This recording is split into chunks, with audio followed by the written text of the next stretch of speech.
And you're going to be joining me Yes. and the whole Plantstrong crew in Black Mountain this spring for our next 6-day retreat. Yeah, and I promise not to get in a bike accident this time.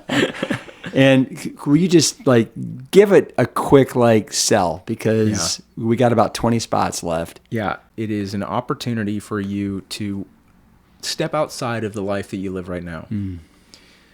Come and be with us, because we've intentionally designed and created an environment and an experience that is for the entire purpose of you discovering what's possible. And if you come here and you spend 5 days with us, you are going to discover what's possible. You will see it, because we give you no other option.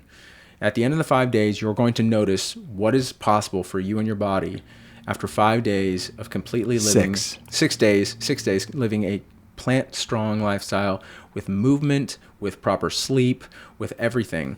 With social activity, social engagement, fun, learning to have fun again, learning to play, learning to laugh, all the things. And eat copious amounts of food. Exactly. At the end of those 5 days, you're going to notice the effect that has on you. 6 days. Sorry, I keep saying 5. I know. End of those 6 days, you're gonna be confronted with the reality that this lifestyle could mean for you. You just got to show up. And you're likely going to be inspired by that and motivated to repeat it. If you come, I guarantee you, you lose nothing by coming. But you might miss out on the most important thing in your life if you don't come. And instead of telling someone all they have to do is stop using, what we should be doing is replacing the use with appropriate and valuable behavior patterns that are likely to create a better life for that person, a better sense of the world for them, and a safer experience for them inside of their bodies and outside of their bodies moving forward. That starts with plant-based nutrition. It starts with movement. Of course, it includes therapy. But the fact that nutrition has never been measured until now was very upsetting to me, because I probably attribute one or two other things to being as equally powerful as what nutrition offered me in recovery. And we can give it to people right now. Right. There's nothing stopping any treatment center right now saying, hey, we already spend money on food, so let's just buy different food. We can do it right now, and that's my mission. I'm Rip Esselstyn, and welcome to the Plantstrong podcast. The mission at Plantstrong is to further the advancement of all things within the plant-based movement. We advocate for the scientifically proven benefits of plant-based living and envision a world that universally understands, promotes, and prescribes plants as a solution to empowering your health, enhancing your performance, restoring the environment, and becoming better guardians to the animals we share this planet with. We welcome you wherever you are on your Plantstrong journey, and I hope that you enjoy the show. My people, we are coming off of a fantastic President's Day whirlwind weekend here in Austin, Texas, because it was the inaugural Team Plantstrong event at the Austin Marathon, and I could not be more jazzed about how it all turned out. Over 90 of you traveled to Austin from all around the country to complete either the 5K, half marathon, or full marathon in your Team Plantstrong regalia. And let me tell you, we made quite the splash here in Austin, Texas, the capital of Texas. Thank you to all of you who joined in, including several plant-based Brock stars like Dr. Michael Clapper, Robbie Barbero with Mastering Diabetes, Dom Thompson with Eat What Elephants Eat, and Adam Sudd with The Plant-Based Addict. Now, speaking of Adam Sudd, he swung by the Plantstrong headquarters last week to talk about the long-awaited published results of his groundbreaking research study on the effects of plant-based nutrition in treatment for substance use and addiction. We know the profound impact that a whole food plant-based diet can have on your physical health, but surprisingly, no research study has ever been done on the impact of plant-based nutrition on addiction and recovery until now. And the results? Well, let's just say the results of that study are plant strong. Now, here to tell us all about his findings, the project leader of this study, Adam Sudd. Adam Sudd, Yes, sir. you ready to do this? I'm so ready to do this. This is going to be fun. All right. So you are now officially in hallowed, rarefied air, because this now means Yeah. that this is your third time on the Plantstrong I was thinking about podcast. that on the drive over here. Yeah. Third time. And if my memory serves me correctly, there's only 3 other people that have been on 3 times. One is Essie. Yeah. 2 is Dr. Clapper. Oh, nice. And 3 is the combo of Jane and Ann. Oh, that's great. Yeah. I'm excited to be in that Yeah. group. That's a good group. And if anybody wants to go back and listen to Adam's number 1 and number 2 episodes, number 1 was episode number 15, which was You Are the Solution. That's right. The next time you were on was with Tara Kemp. That's right. Episode number 48, and it was The Power of Plants in Addiction Recovery, Yes. which kind of flows into what I want to talk about with you today, but I'm not going to let you talk yet. Okay. Okay? Yeah. But before we dive into like the meat and the guts, or I should say the kale and Absolutely. and the guts of what we want to talk about today, will you just like, what have you been up to lately? Like you've had some monumental things that have happened in your life. Yeah. So I got married in December, which is just the greatest thing ever. And she's the greatest thing ever. It's, you know, I was living in Portland with Laura, and then we got engaged in 2021, and then we moved to Austin in February of last year, and we got married in December, and then we went on our honeymoon. It's been fantastic, and we published the study last year, which was fantastic. It's a big deal. It was like 4 or 5 years in the making. And we've gotten some really cool press as a result. It was just featured in Forbes and Psychology Today. So yeah, a lot of big things going on. Well, I want to talk all about that study, but there's other things that I want to talk about before we talk about the study. And one is, so you've gotten kind of massive in the last, you know, I'd say, was it 2 years? Yeah, 2 years. About the start of 2020, or sorry, the tail end of 2020 is when I really started to. Yeah, when I really started to focus on strength training. And what was the impetus for that? You know, I was noticing, number one, I had moved to Portland. And so it was a really rainy city, cold and rainy city, like 9 months out of the year. And I had been doing a lot of running for exercise, which was great. And I really loved it. But there was this moment where I thought I was getting bored. I was getting kind of run down with running, and one thing I didn't want was to have exercise be something that I felt like I didn't want to be a part of. And I've always used exercise as a way to explore kind of the boundaries of what I thought was physically or even emotionally and psychologically possible for me. And I just thought, like, when I think about my life, like, what type of physical exercise athlete type of thing like really inspired me. I was like, I grew up in the 1980s and 1990s, and I have always idolized like the action stars of the 1980s and the 1990s, you know, Arnold and Sly and Van Damme and, you know, Jackie Chan, all these people. And I was always so impressed with them physically. And I always used to tell myself, oh, well, that's not real. I could never be that. And I thought, well, of course I believe that. I never, ever tried to see what I could do if I explored strength training and hypertrophy training, which is just muscle building. And I've had a great time in the last year. I put on about 40 pounds in the last 2 years. So, well, in the show notes, we'll have to put a photo of your before and after because it's pretty profound. Yeah. Because I remember, and maybe this wasn't, you know, the main impetus, but I can remember somebody making a comment about your pencil arms. Was that Jane? It was Jane. So my sister Jane said something. She called me sickish, and I was like, "That's about it. That's about it." And so, how much did that weigh into it? A lot, in a good way though, because it kind of like nudged me in a way that was really exciting, where I was like, "Oh, okay, well." I'd like to see if I could be the exact opposite of that, where I could really kind of develop a masculine physique and yeah. And so let me ask you this. What is a greater love for you right now? Yeah. Lifting weights or pickleball? Lifting weights. Wow. Yeah, 100%. Wow. Yeah. And I love pickleball. And you love I pickleball. Love the lifting weights. You even got me into a pickleball league. I did, yeah. And I play, 3 to 4 days a week, and I love it.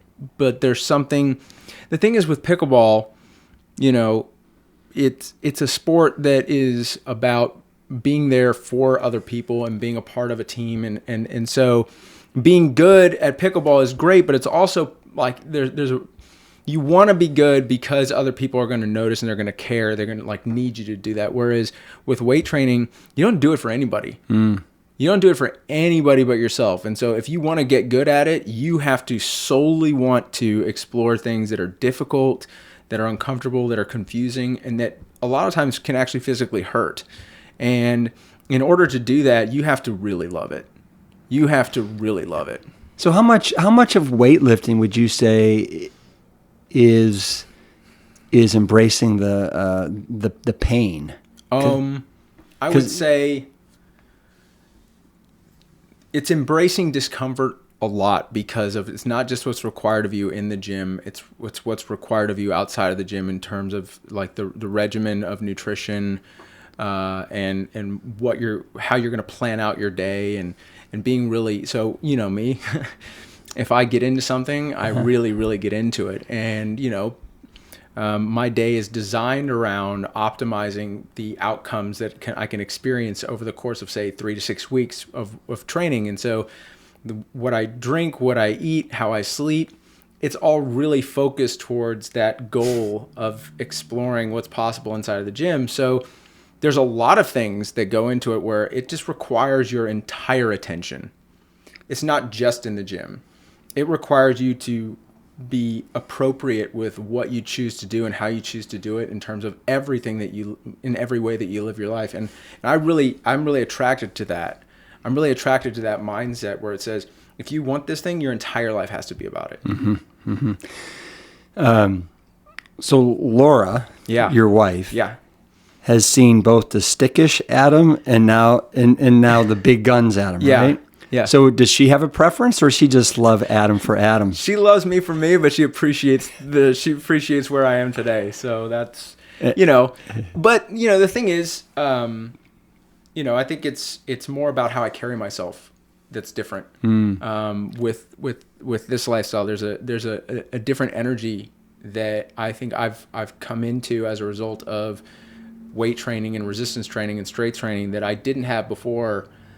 Just in the way that I carry myself, I think I'm a little more confident.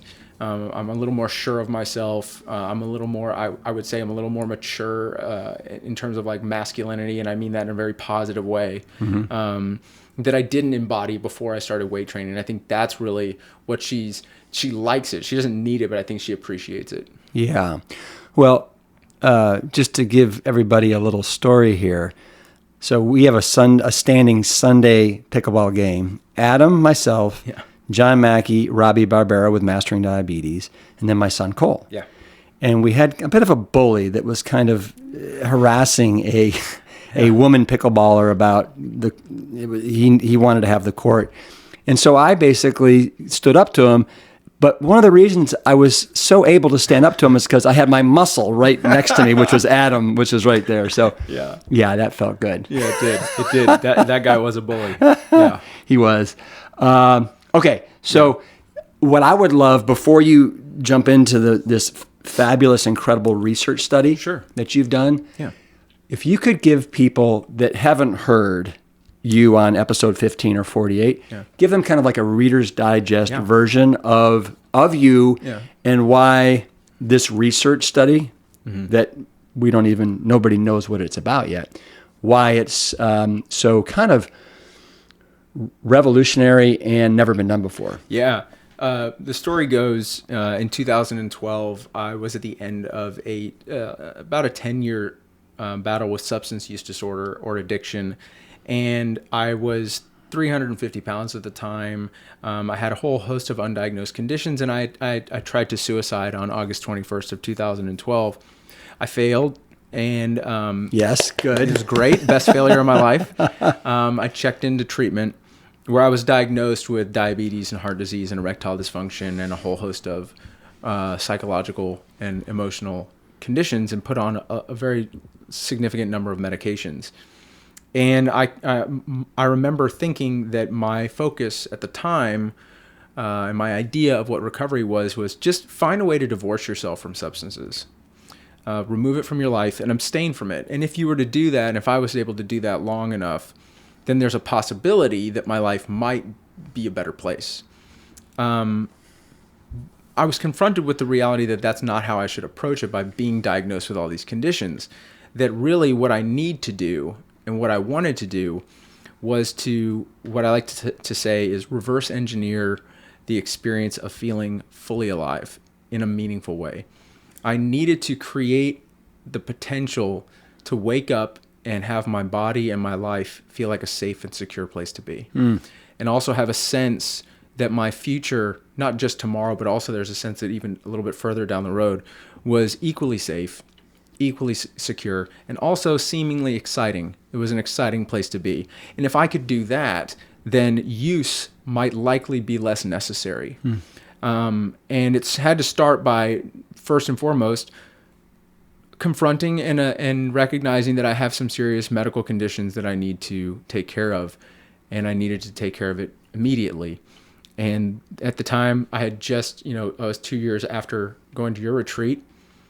That was the only other way. That's the only thing I knew. I was like, oh, well, I don't know anything about nutrition, but I had attended this 7-day retreat with Rip. What if I just do that thing? Because clearly I don't know what I'm doing. Clearly I don't know any other way to do it. So I have no reason not to do this thing. As a result of adopting a plant-based diet in recovery, I was able to reverse my chronic diseases within 6 months of the diagnosis. I was able to lose 150 pounds in the first year and get off of all of my psych meds. And I've remained a person in recovery for 10 years. I've lost 175 pounds. I'm off of every medication. I was off of every medication within 1 year, and I've maintained that. And in fact, not only have I maintained it, I've continued to move forward into a life that is equally and increasingly more exciting and more enjoyable. And I think that's the factor that I got interested about. Mm-hmm. So, why don't you tell me, so you put together this research study. Yeah. What exactly is it, and what was involved with putting it together? Yeah. So, like I mentioned, I spent about a year in recovery. So I was in a rehab hospital for 37 days, and then I was in a sober living facility for 10 months. And so I spent a little, almost about 11 and a half months in a recovery facility. And it was in that recovery facilities, in those recovery facilities, that I utilized nutrition as a specific and appropriate part of recovery. But did you know at the time that this was part of your recovery, or were you just trying to do something to lose weight, feel better? It was absolutely that. I was just trying to lose. So you back then you weren't thinking. I was not thinking this whatsoever. Okay. But what I noticed at the end of my stay was that, oh my gosh, I checked into treatment the sickest and most disconnected I'd ever been in my life, and within 1 year, which, let's be honest, 1 year is a very short amount of time, I left the healthiest and most excited about life and being alive that I'd ever been in my entire life, certainly as an adult. And I had spent those 11 months with other individuals who were equally seeking the journey of recovery. And the majority of these individuals were either going on higher dosages of the medications they were on, or they were going on more medications, or they were gaining weight. And it was really interesting because we lived in the same house. Yeah. A lot of us were there for 3-6 months together. How many of you roughly were in the house? There's 12. People come and go, yeah. But I think the house was full at 12. And we were going to the same intensive outpatient therapy programs. We were going to the same meetings. We were doing a lot. All these other variables were very similar, except I took my nutrition very, very seriously. Just like you do your weight training now. Just like I do my weight training. In fact, I took it so seriously that it became a part of how I organized my life. And is there any data to support that this is actually a thing that we should be doing in recovery? I got really curious about this question, and that's when I looked into it, and I realized that there had never been a controlled trial investigating the effects of nutrition of any kind on early addiction recovery outcomes. And so I spent like the better part of 2 years just being aggravated that there was nothing to like confirm my experience. And then I thought to myself, why don't I do it? Why don't I do the study? Well, what's really interesting is I can remember when you were starting to smell around about doing this. And I think it was when you were at Whole Foods doing some nutritional coaching. That's right. And I can remember thinking to myself, yeah, right. Like you're gonna put together this study, get the doctors involved, go through all the hoops and everything that you have to do, raise the money, form a 501c3.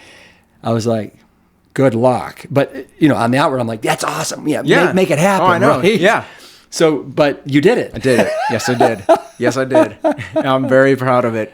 It was I had no idea how much effort it was going to take, which is a good thing. Which is great, because if I had, it probably would have been a too scary a thing to do. But what I wanted to do was when you look at recovery, when you look at any rehab facility right now, if you were to go, you'd notice that food is one of the most controlled variables of the entire experience.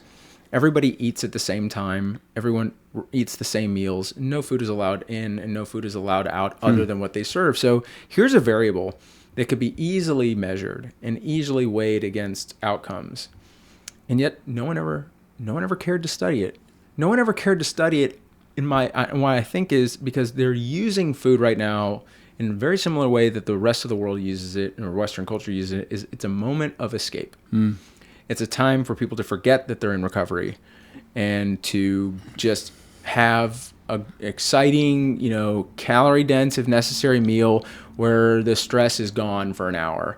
And I think that's the reason why food has always been seen as just enjoy it. And on the flip side, what's the other way of looking at it? The other way of looking at it is, and this is really important, first and foremost, we have to understand why addiction makes so much sense. Because when people look at, or they're the outside observer of an individual who's struggling with substance use disorder, what they're likely doing is they're going, I don't understand this. I don't get it. They clearly must know that what they're doing is not only making their day right now very difficult and separating them from what feels great and what feels meaningful in life, but they're insulting their future. They must know that their future is now going to be much, much harder, much more dangerous place, much more painful place to be because they're using. And so they're going to ask a very seemingly valuable question, which is, how do we get you to stop? Why won't you stop? And I can understand why that's an appropriate question, but a much more valuable question to ask is, why does their use make so much sense? If we were to answer that question, we're likely going to come to a very similar set of variables for every single person who struggles with substance use disorder. Number one, for one or more reasons, their life as it is right now has become an unsafe, insecure, and painful place to be. Whether it's their bodies, whether it's their social circle, whether it's their lack of purpose, whether it's, trauma, however it is, they don't want to be present in their life because their life, for one or more reasons, is a painful, unsafe, and insecure place to be. Also, their future looks like an even more unsafe, more insecure, and more painful and more painful place to be. So, when you look at that and you recognize those variables, you can understand that the reason why they use is because it allows them to easily and repeatedly escape the experience of being alive. And they don't mind compromising their future because their future doesn't look like a place they want to be anyways. So what you have to do is you have to help this person reorganize their priorities and their values and how they move through their day, so that over the course of time, their life and their self and their body and their social circle becomes a more safe, secure, and exciting place to be. Food should be used as a way to organize how their day goes. When someone is at end stage substance use disorder, everything about their day is organized around their use. What do they use? How much do they use? When do they use it? All the other meaningful acts of self-care and behaviors of self-care, food, sleep, water, social interaction, those are pushed to the side to make room for as much organization around use as possible. So if we can swap use for food, they have a self-care act that they organize how they plan their day around, where now their day is fixed around, in the morning I get up so that I can eat breakfast, as an act of self-care, as an act of self-love, as an act of caretaking for a body that you want to have become an increasingly safe and secure place to be. And then you go about your day, and then you come back to food, and then you go back to your day, and you come back. You have to replace the use as the priority. You don't want to remove use. You have to intentionally replace it, actively replace it with a meaningful act of self-care. And so food is the one thing that everyone has to do. So I think it should really start there. So you think that's the first step? I think that's the first step. Well, first step is obviously recognizing that you need you're struggling and there's nothing, you don't know how to do it, and it's okay. Like, you're not supposed to know. It's a very difficult thing to figure out on your own. But let's say that I'm an addict. I come to recovery. Yeah.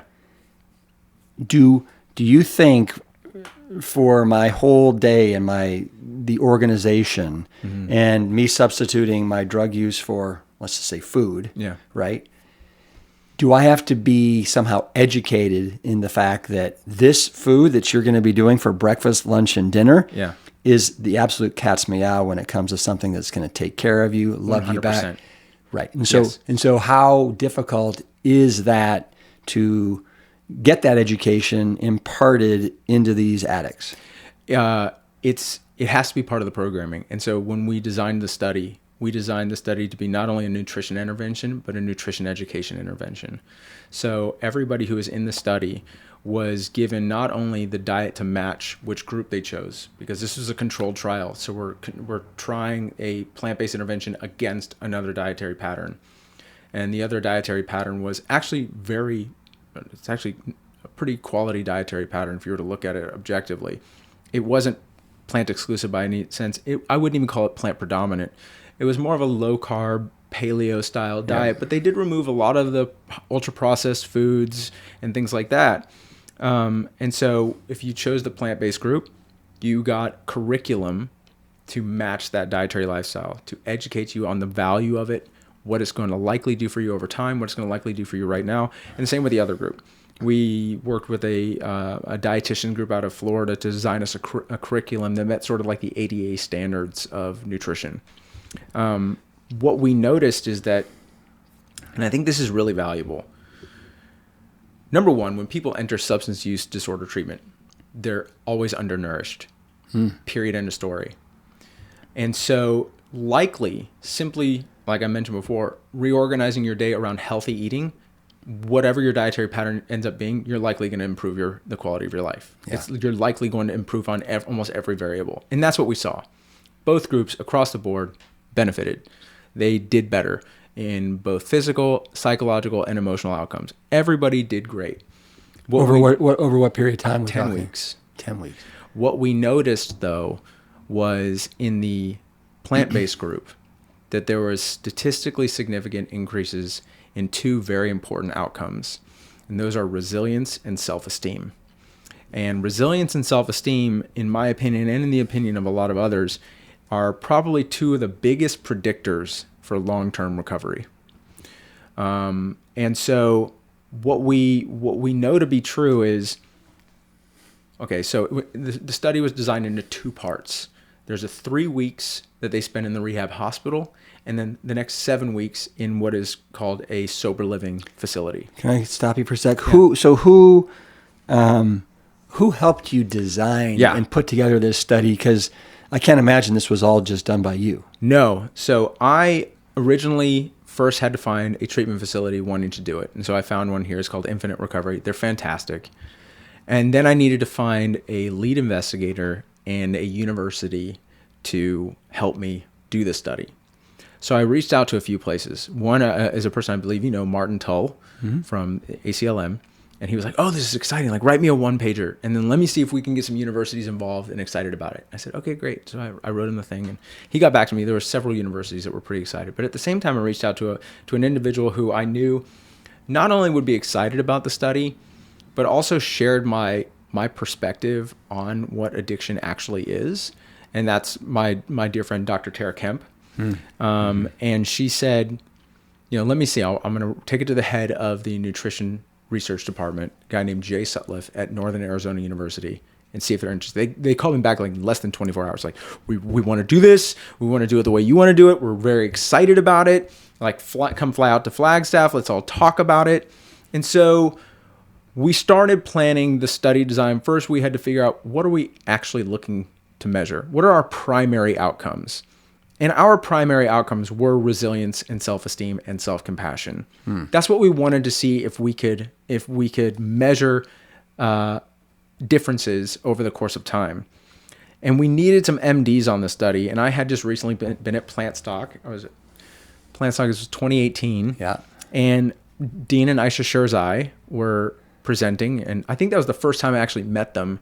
And I walked up to them. They'd just given their talk on the Alzheimer's solution. This was in Black Mountain. This is in Black Mountain. Yeah. And I asked them flat out, do you know of any research suggesting that a plant-based diet can benefit addiction recovery? And they said to me, Adam, unfortunately, there's no evidence that a plant-based diet is any value whatsoever to addiction recovery. And for one very specific reason, no one has ever studied it. Huh. And so it's never been done. Never been done. And I said, oh, I want to though. And if you have any information on nutrition and cognitive function, all this, which of course they do, can you help me? Because we're trying to build and design this study. And they legitimately said, we don't want to just send you that. We want to volunteer our time to be the MDs on your study, meaning that they donated their time as MDs on the study, which was unbelievable. So all of us now, we have a full team, and we started to design the protocol, the diet, the outcomes, the measurement methods, everything from the blood lipid panels to the fecal samples for the microbiome screening, to which scales we're going to use to study the emotional and psychological changes. What scales do they already use at the treatment center that we don't have to add? How are we going to do this thing? And that took about 6 months. It took about 6 months to get it right. And then on January of 2020, we launched the study and ran right into COVID. So it slowed it down a bit, but we were able to do the study in 1 year, which was fantastic. Okay. So you said it's never been done before. Yeah. So to me, it seems so obvious. Yeah, of course. That okay, you change what people are eating.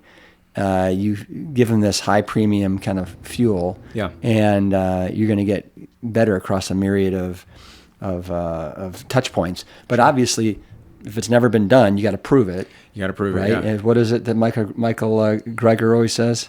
I have no idea. He says, put it to the test. Yeah, right? You got to put it to the test. Yeah. You really do, because we can make assumptions all we want, but that's not as convincing as like actual hard data. Yeah. And what I'm most proud about in terms of what we discovered in the study is, number one, this is the first time resilience has ever been linked to diet, which is a really salient finding. Like, that's really valuable.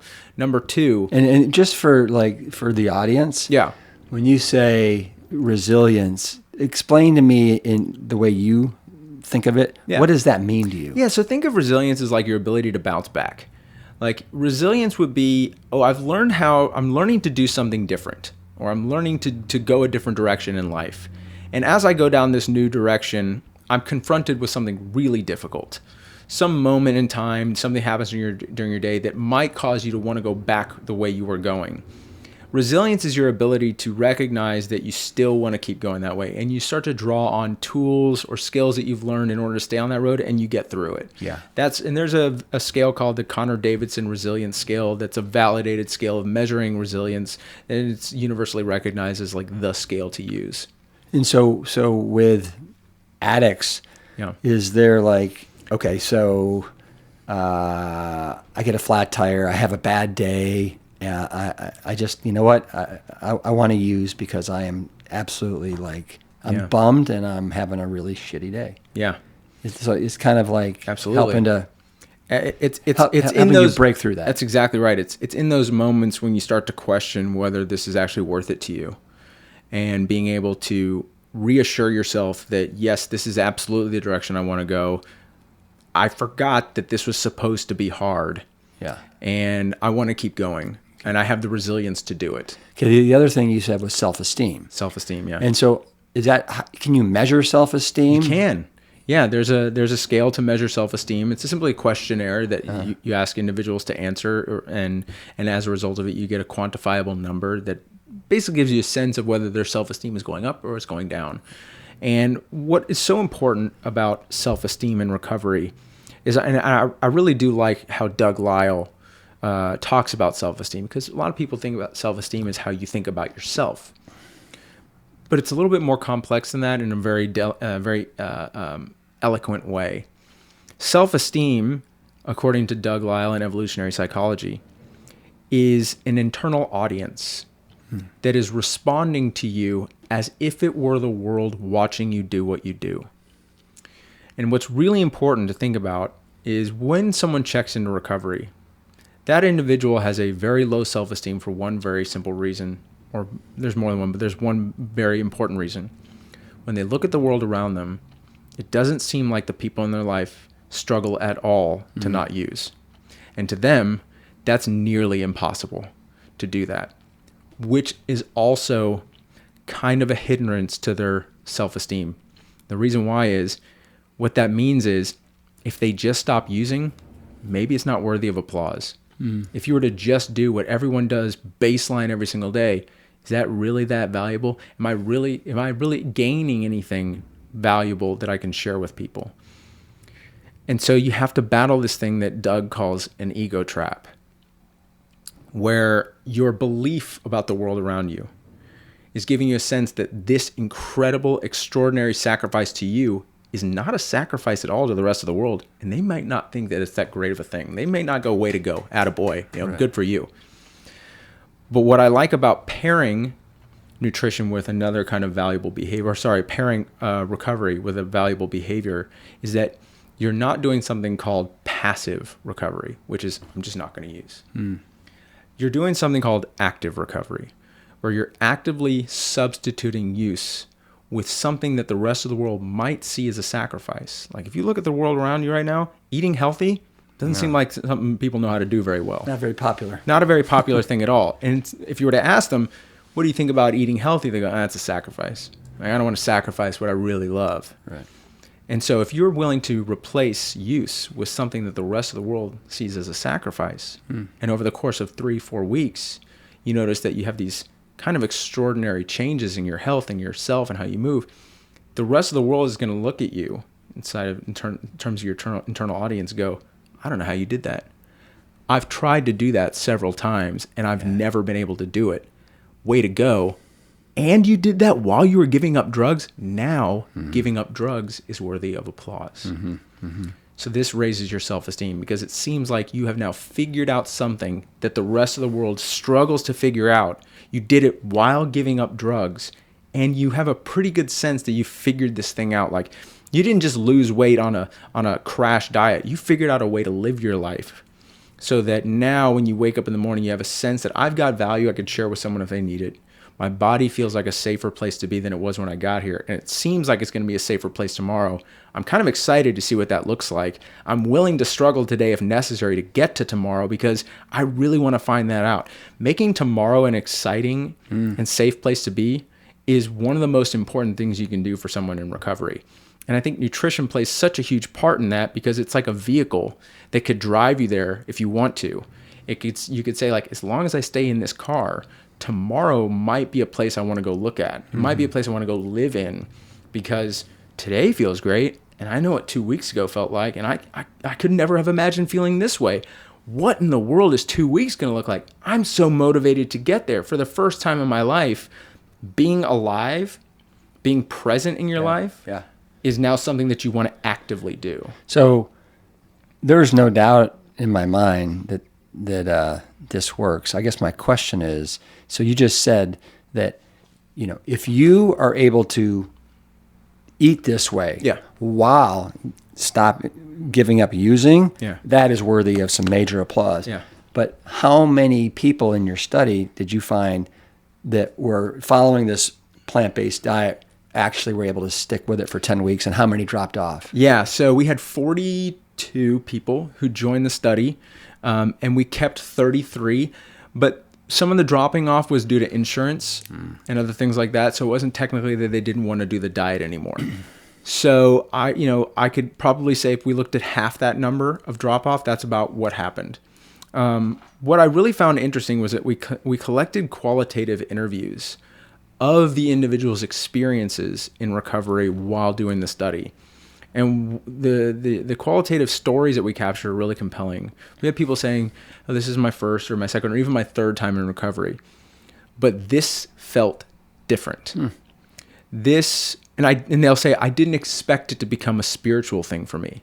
I didn't expect it to be something that gave me a sense of being connected to something greater than myself. But I found that happening as this study continued, or as my journey continued, that for the first time, nutrition wasn't just a way for me to escape the day for like an hour. It was about building a better place to live. And like that statement alone really speaks to what I think is so important about plant-based nutrition, or at least plant-predominant nutrition in recovery, is we're feeding these people anyways. We're not adding an additional step to the whole dance of recovery.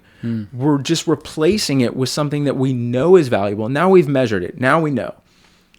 We now know that not only did the treatment group perform better in resilience and self-esteem, more people in the treatment group stayed on the diet than those in the control group, meaning that for whatever reason, plant-based nutrition seemed to be much more attractive to people than the other diet in terms of sticking with it. We noticed that at the end of the study, the individuals who had the highest performance in self-esteem and resilience compared to those who had the lowest, the biggest differentiator was fiber. The biggest differentiator was fiber intake. And that's really great, because you don't have to define a diet to somebody. If we just say, hey, look, we just want you to eat more fiber. You don't have to say vegan. You don't have to say paleo. You don't have to say anything like that. You don't have to make it part of their identity yet. You could just say, are you getting 50 grams of fiber? Well, and is the connection there? I mean, we know there's a huge connection between the gut and the brain, and your mood. Yeah. So you think that's part of it? I think and that the type of bacteria you're creating? we're still in the process of analyzing all the microbiome data, but what we know is this: like, there's great statistics out there that people like to throw around because it's fun. Is that 90% of your serotonin and 50% of your dopamine is produced in the gut, and that's true, but none of those neurotransmitters cross the blood-brain barrier. So those aren't actively becoming part of your brain neurochemistry. However, a person with a healthy gut microbiome consuming a fiber-rich diet produces short-chain fatty acids that do cross the blood-brain barrier, that are responsible for for the creation of your brain's neurotransmitters, serotonin, dopamine, oxytocin, all these incredible things that give us a sense that our life is going in a direction that we want it to go. And that's valuable. That's useful. That we can say, okay, if we know that, everybody in treatment should be on a high fiber diet. If that's the case, we should be doing this. What's your definition of high fiber? 50 grams or more, in my opinion. And just a little FYI, everybody, most Americans are getting 16 and a half grams a day, if they're lucky. Yeah, if they're lucky. It's between 5 and 15. Okay, yeah. It's pretty terrible. Yeah. I mean, it's what's your morning big bowl is 40, right? 42. Yeah. 42. Yeah. Some people say it's the big bowel, but no, it's the big bowl. It's the big bowl. Yeah, exactly. So the third thing you said was self-compassion. Yeah. And is there a way that you're also able to measure that? We did measure it. So everything that we wanted to measure, we had validated scales of measuring it. And what was great was this. Number one, as I mentioned before, everyone who entered the study, whether you were in the control group or the treatment group, saw benefits on every outcome across the board, which means one thing. Number one, that treatment facility is doing a darn good job. Infinite Recovery is doing a fantastic job at taking care of people's recovery. The amazing thing was the only group that saw outperforming increases, meaning a variable that did better than the other group. The only one was the plant-based group. meaning that at worst, a plant-based group is neutral. At best, it's the right diet for addiction recovery. Yeah. And so that is really exciting to me, because for the longest time, an individual in addiction recovery wanting to change their diet, certainly wanting to eat more plants than meat, would find quite a difficult time doing that. There's this mechanistic approach to addiction recovery nutrition where it's like you have to have, omega-3 fatty acids. So fish have to be part of your diet, and you can't eliminate fish. And it's like when you look at that kind of mechanistic approach of, because this has this and it's related to that, therefore eating this must be the right thing to do, you're going to have a very hard time convincing people that when you look at outcomes over time rather than mechanisms, we can actually start to make some changes, but you need data to back that up. Mm-hmm. And so I'm really glad that we just shown that there isn't a single variable that we measured where the plant-based group didn't do as good or better than the traditional group. I would imagine there are all kinds of hoops that you had to jump through to create the menu. Mm. And then somebody had to approve it to make sure that you're getting all the protein you need and all that macro and micronutrients. Oh my gosh. So who developed the menu for you? Yeah, so Brenda Reed. Nice. Yeah. Awesome. So the person who designs the menu for your retreats, I was like, look, if we're going to do it, we got to do the best we can. And that's the best diet I know of. So Brenda helped us design the diet. And then she came and trained the treatment facility staff on how to properly prepare and serve those meals, because we wanted them to be attractive. We wanted it needs to be attractive. It has to be enjoyable. It has to be something that people want to get up and they don't want to look at food and go, oh, yeah, fine. No, they got to go, oh, did you guys have that meal yesterday?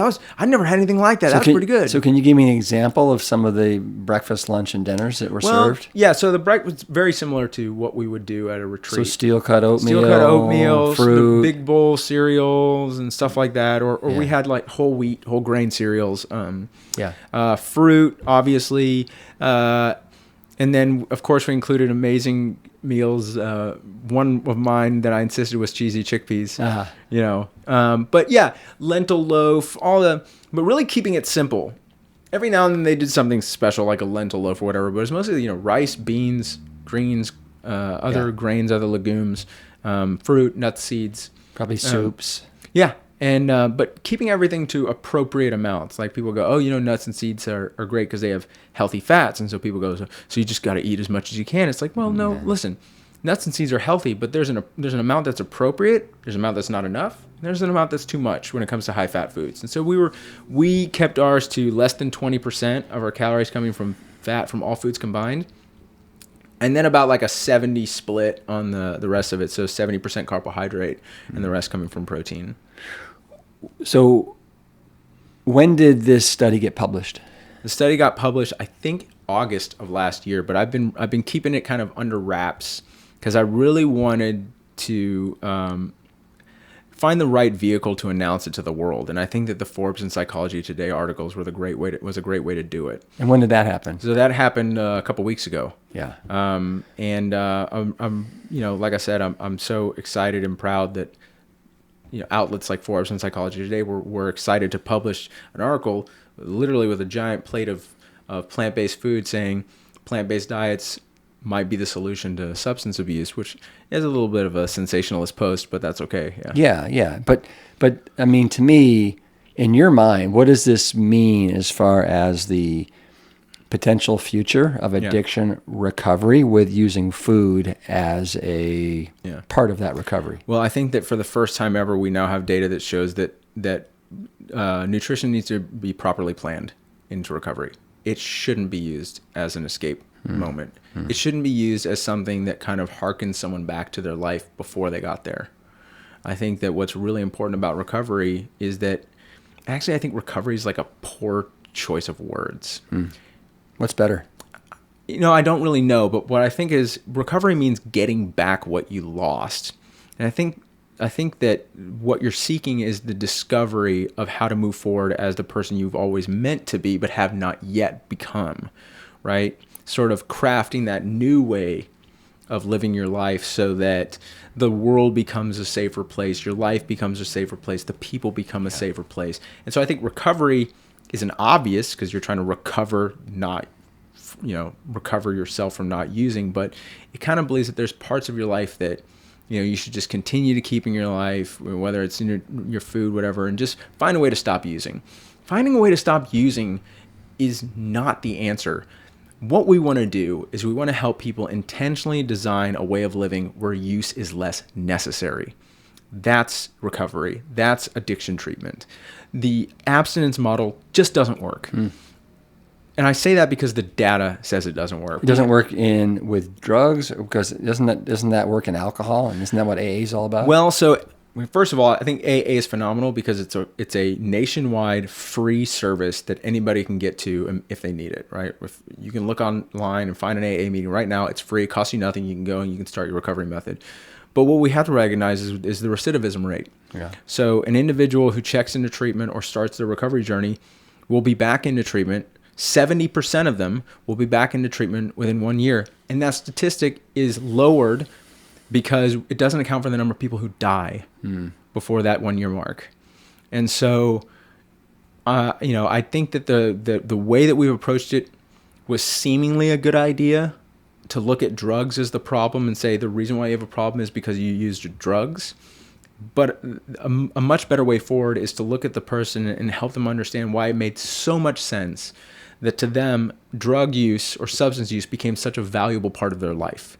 And what we want to do is we don't want to remove that use. We want to focus all of your attention and energy in organizing and designing a life where that behavior is not necessary for you to have a life you want to be a part of.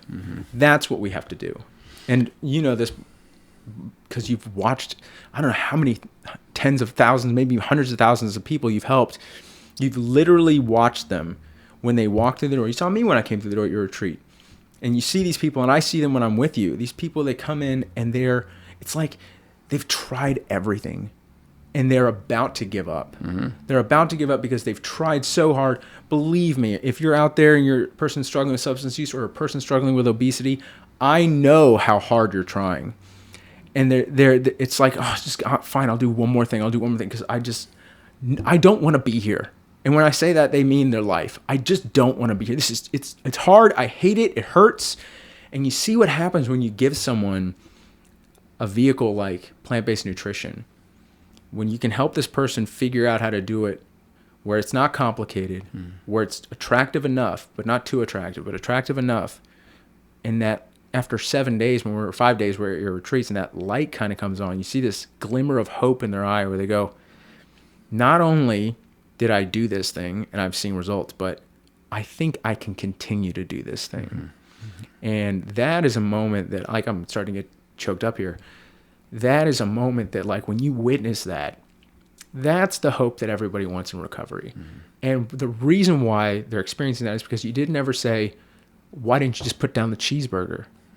You said, why don't you do this instead? Instead of eat less, you said, no, that's not, your problem isn't that you're eating too much. The problem is that no one told you that the environment that you're living in is supposed to take you to right where you are. It's not your fault. Why don't you make your environment look like this? Come live with us for 5 days. Look at how we did this thing.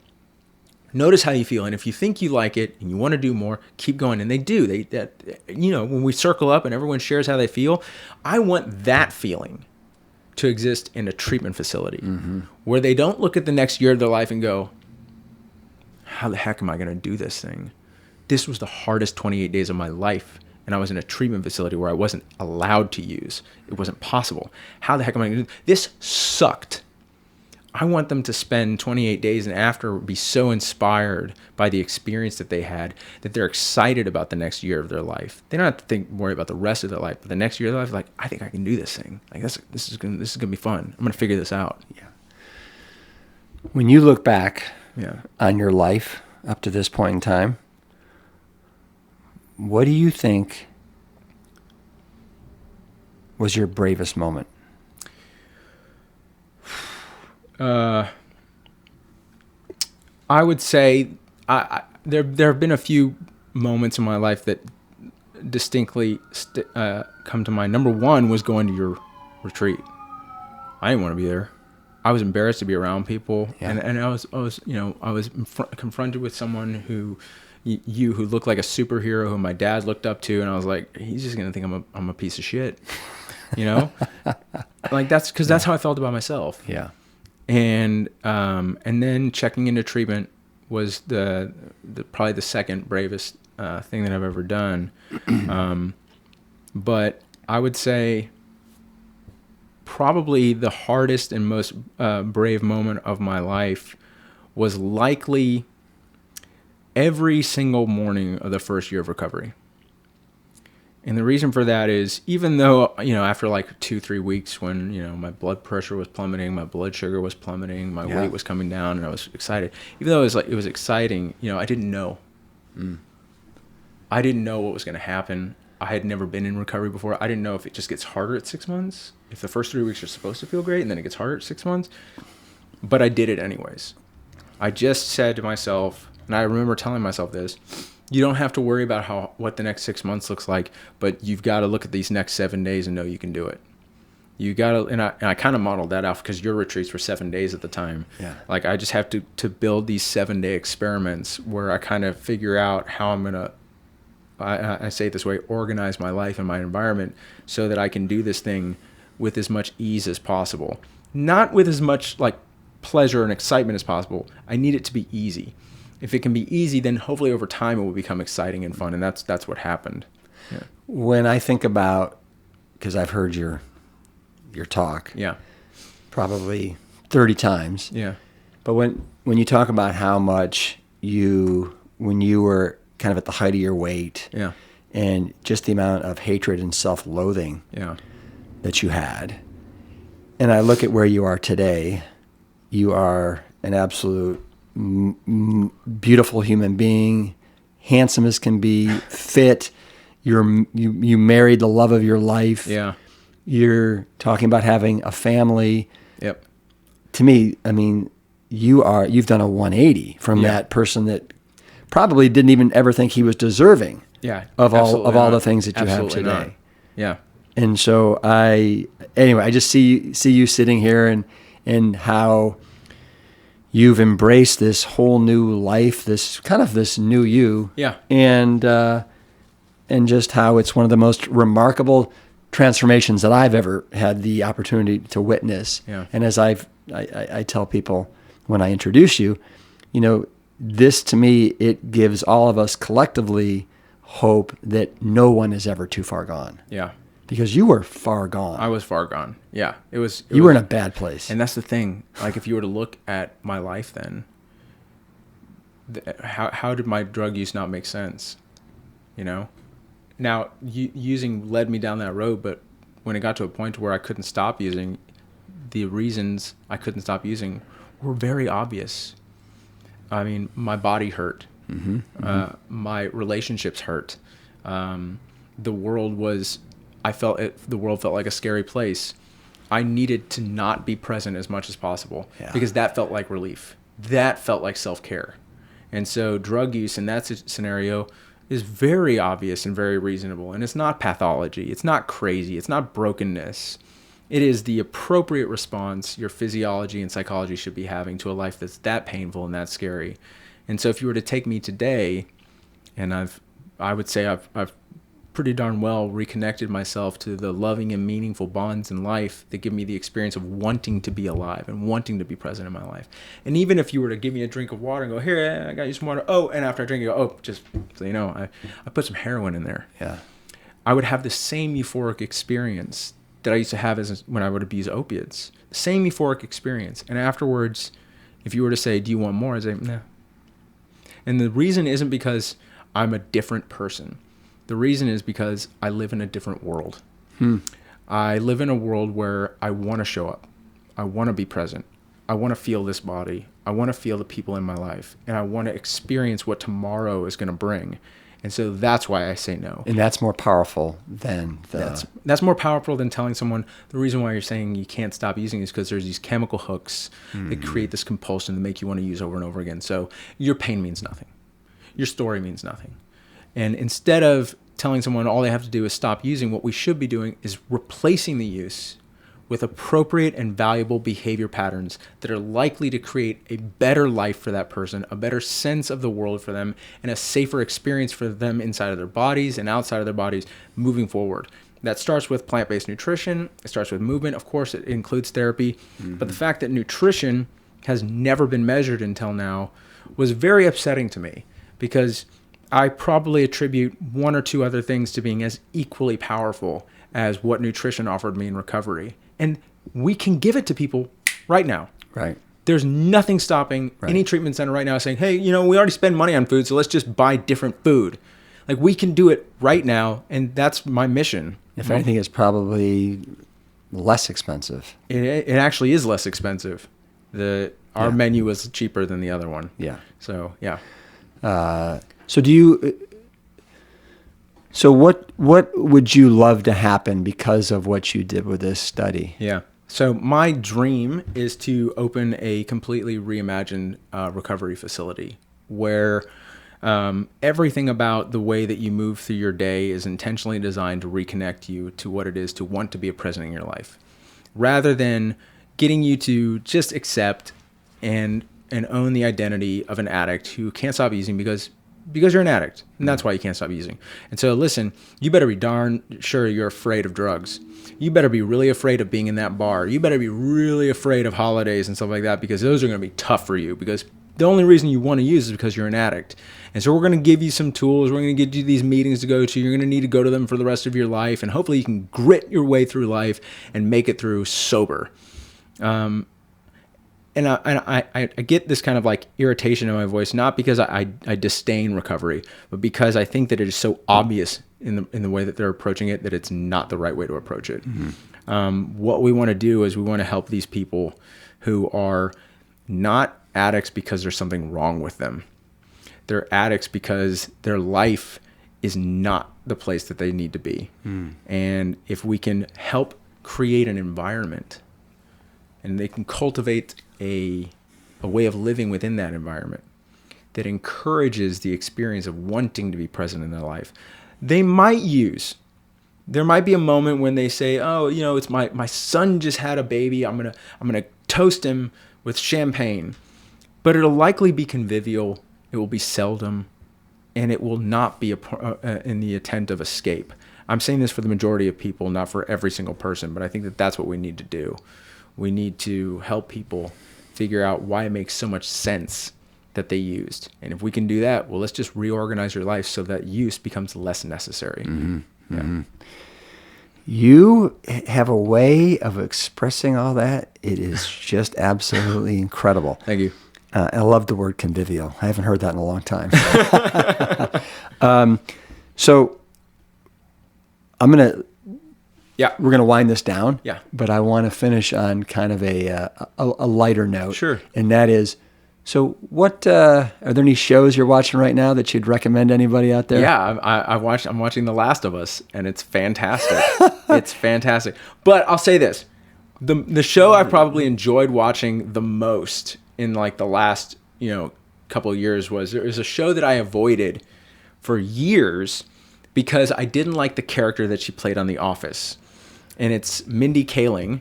She played a very annoying character on The Office. And so when this show called The Mindy Project came out, I was like, I don't want to watch that. I couldn't stand her in The Office. And my wife, when we first started dating, it's like one of her favorite shows. And she's like, I want to start watching The Mindy Project from the beginning. Like, do you want to watch it? And so I was like, sure, I've never watched that show. Like, I've been wanting to watch it. That is like the best show I've ever watched. It is so enjoyable. It is so rewatchable. It's literally on par with The Office, with Parks and Rec, with Seinfeld, with all these. If you're a person who just wants to have pure enjoyment, the characters get better over the seasons. When they add new characters, those characters are equally interesting. It's so funny. I love it. I absolutely love The Mindy Project. The Mindy Project. Interesting. And in my house right now, it's Jane the Virgin. I don't know if you ever heard of it. I have heard of it. I've never watched it. Crazy. It's just so lighthearted and fun. And I think, what's it called? A Mexican novella, something like that. Yeah. Okay, what about book? Any particular book that we should read? I just started reading David Goggins' new book, never finished. And I got the audiobook that he actually reads, and I'm really into it. And I loved his first book, Can't Hurt Me. So And I got it because, well, you guys know we're all going to be running together coming up in like a week and a half. And so who better to motivate you than David Goggins? Yeah. But other than that, there's some cool stuff that I've just been catching up on in terms of like nutrition. Like I read through Simon Hill's book, The Proof is in the Plants. There was a book that my wife was really interested in reading. It was called like the leptin solution, which is about like how to rearrange your diet and when and how you eat to optimize leptin and ghrelin, which I found to be really fascinating. I don't know the validity of it, but I thought it'd be interesting to read. Yeah. But yeah, those are kind of like hunger hormones, right? Or, that's exactly what they are. Yeah. It's not a pop group from the '80s, leptin and ghrelin. But yeah, I think the Goggins book is what I think I'm in chapter 5, almost chapter 6. Okay. Robbie told me chapter 6 is the best chapter, so I'm excited. Yeah. Oh, nice. Yeah. What about last thing is a vacation spot for anybody that's looking for a good vacation spot? I just went on a fantastic vacation. I went on my honeymoon to Costa Rica, and we spent the first 6 nights in Tamarindo at a place called Capitan Suizo. It was a small boutique hotel founded by a Swiss family. It's right on the beach. We had a private bungalow. It was incredible. The breakfast is all inclusive. They have this dish there. A traditional Costa Rican breakfast dish is something called gallo pinto, and it's a rice and beans dish with these spices and has like Worcestershire sauce in it and stuff. I ate so much of that, and then all the fruit was incredible. And then we spent the next 4 nights in the Arenal volcano region of Costa Rica at a place called Tabacon. This place is remarkable. It sits on top of these volcanic rivers, and I don't mean that they're lava rivers. They're rivers that are heated by the volcanic activity, and so the rivers are like 100 degrees, and they're thermal, and they have all these minerals in it. And so you just go and you lay in these rivers in this beautiful garden and everything. It's unbelievable. Okay, yeah. I'm going. Yeah, you should go. It's fantastic. Where can people find you? Yeah, I launched my new website, adamsud.com. So if you're interested in finding out more about the study is on the website. We got links to the articles. We got older interviews and videos. Also, if you're interested in finding out about my services, you can book me as a speaker for an event. Through that website. You can also book me as I do concierge style coaching services for people who want to use nutrition to improve the quality of their life, both physically and emotionally. And so what I mean by concierge is it's really high touch. Like I'm basically on call to you Monday through Friday. Oh. So you have a video call once a week. And then if you text me and say, hey, I'm struggling with this, I need to talk, you're going to get 10 minutes of my time Monday through Friday every single day. So I'm basically going to walk you through the whole thing. So if you're interested in that, the opportunity to book a discovery call is on the website as well. And then I've got some really great affiliations. There's this one company, Plantstrong. Yeah, there's a link to that on there. It's really good. Plantstrong Foods. Yeah, Plantstrong Foods. That's right. Yeah. And you're going to be joining me and the whole Plantstrong crew in Black Mountain this spring for our next 6-day retreat. Yeah, and I promise not to get in a bike accident this time. And will you just like give it a quick sell, because we got about 20 spots left. Yeah. Well, if you want a selling point, the reason why I have been able to do what I've been able to do with my life is because I attended one of these. So I went from, about as far gone as you can be in health and in life to having, waking up at 5 a.m., just can't wait for my day to start, married to the love of my life and feeling better than I've ever felt in my body in my entire life. I think what's so wonderful about the retreats is it is an opportunity for you to step outside of the life that you live right now. Come and be with us, because we've intentionally designed and created an environment and an experience that is for the entire purpose of you discovering what's possible. And if you come here and you spend 5 days with us, you are going to discover what's possible. You will see it, because we give you no other option. At the end of the 5 days, you're going to notice what is possible for you and your body after 5 days of completely living 6 days living a plant strong lifestyle with movement, with proper sleep, with everything, with social activity, social engagement, fun, learning to have fun again, learning to play, learning to laugh, all the things. And eat copious amounts of food. Exactly. At the end of those 5 days, you're going to notice the effect that has on you. 6 days. Sorry. I keep saying 5. I know. End of those 6 days, you're gonna be confronted with the reality that this lifestyle could mean for you. You just gotta show up. And you're likely gonna be inspired by that and motivated to repeat it. If you come, I guarantee you, you lose nothing by coming. But you might miss out on the most important thing in your life if you don't come. Adam, this has been an absolute blast. Yeah. Third time on the Plantstrong podcast. You have just pulled a hat trick. Appreciate it. Yeah. I love you, Adam. Love you too, man. Thanks, Adam, for all your incredible efforts to bring this study, known as the Infinite Study, to fruition. We'll be sure to link to the study and the article from Forbes in the show notes so that you all can read more about it. Thanks so much for listening. And once again, we get to celebrate another big win for plants. We'll see you next week for a fabulous conversation with Tony Okamoto, Ms. Plant-Based on a Budget. Until then, keep it plant strong. Thank you for listening to the Plantstrong podcast. You can support the show by taking a quick minute to follow us wherever you listen to your favorite podcasts. Leaving us a positive review and sharing the show with your network is another great way to help us reach as many people as possible with the exciting news about plants. Thank you in advance for your support. It means everything. The Plantstrong podcast team includes Carrie Barrett, Lori Kordowich, Amy Mackey, Patrick Gavin, and Wade Clark.